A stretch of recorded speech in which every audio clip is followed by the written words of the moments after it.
My name is Josh Barnett, and I'm a professional destroyer of people's lives. This was something that I could see was innate to me.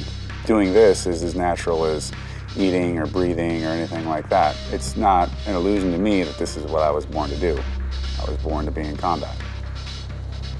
I believe that being true to yourself and who you are and what you believe has to come first with all decisions and everything you do in life. I think that when all is said and done, whether people agree with it or don't agree with it, there's a certain amount of respect that is earned that way. Also, when you believe something and you're sincere about it, now people are likely to take you seriously. Being insincere is one of the biggest ways in which you can find yourself being despised or even worse, not cared about at all. And let's be honest, this is a sport, but this is entertainment. We're doing this as a business as well, so we need people to care. If they hate you or they love you, either one is the same. It doesn't really matter. They're all going to pay to see you fight. When people are completely ambivalent to what you do, now you've got a problem and you really have no value. My journey has been full of ups and downs. I've won some, lost some, that's for sure. And I've been through good times and bad times, but I know I can't change any of it, of course, because you cannot rewrite time or history. And at this point, I like the person I am, and I'm okay with the life that I'm living. And the worst things that I've ever done, if they even in consideration to MMA, those are nothing in life. It doesn't matter.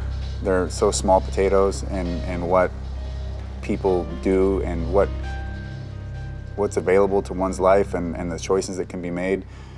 It's so unimportant.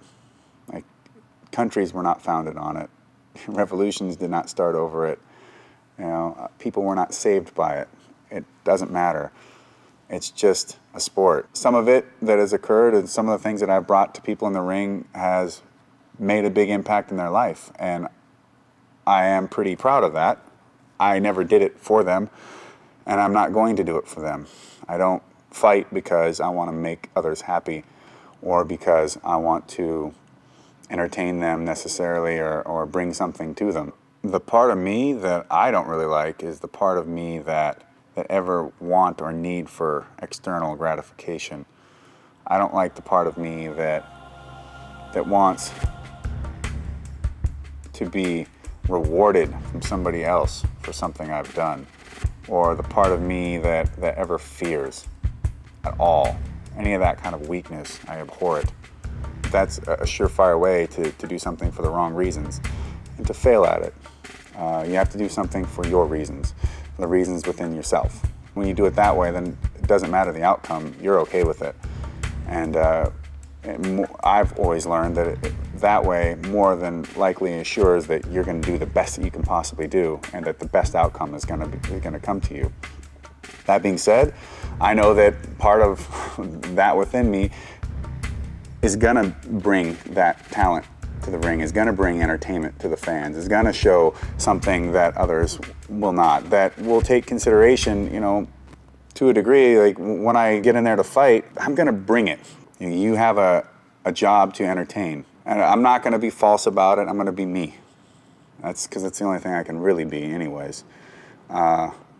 And I'll just highlight a few things to make it more of a product that is easily digestible. But I guess I am known as being a renegade, and some folks have referred to me as difficult, and I don't really feel myself as being difficult.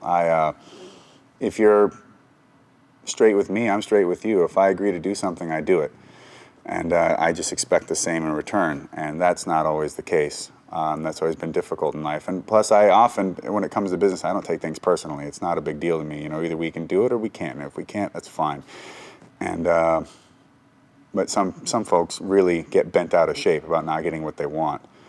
And as a person, I'm a servant to nobody. So if you expect me to be subservient, or you expect me to bow to you, or you expect anything like that from me, you're never going to get it. If anything, you'll just encourage me to want to burn your house down and see you run before me and dissipate you to the rest of the world. I don't have any tolerance for that. And that causes friction, I suppose. Not usually for me, usually for others. They have a hard time understanding that concept. They want to try and change the world to the way they believe that it should be. I know how the world is. And I know when it is difficult for me and the things that I don't like about it and the things that I don't agree with and I wish were different, and the things that I can't change, I can't change them. The things that I can, well, if it's worth it, then I will. And I'm just like anybody else, man. Sometimes there's those things that you can't change, or those things that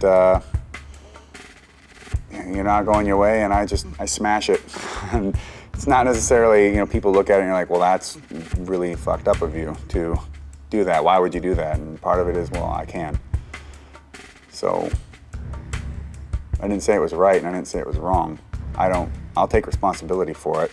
And if somebody takes offense and wants to stop it, that's fine. But that's not going to change what I'm going to do.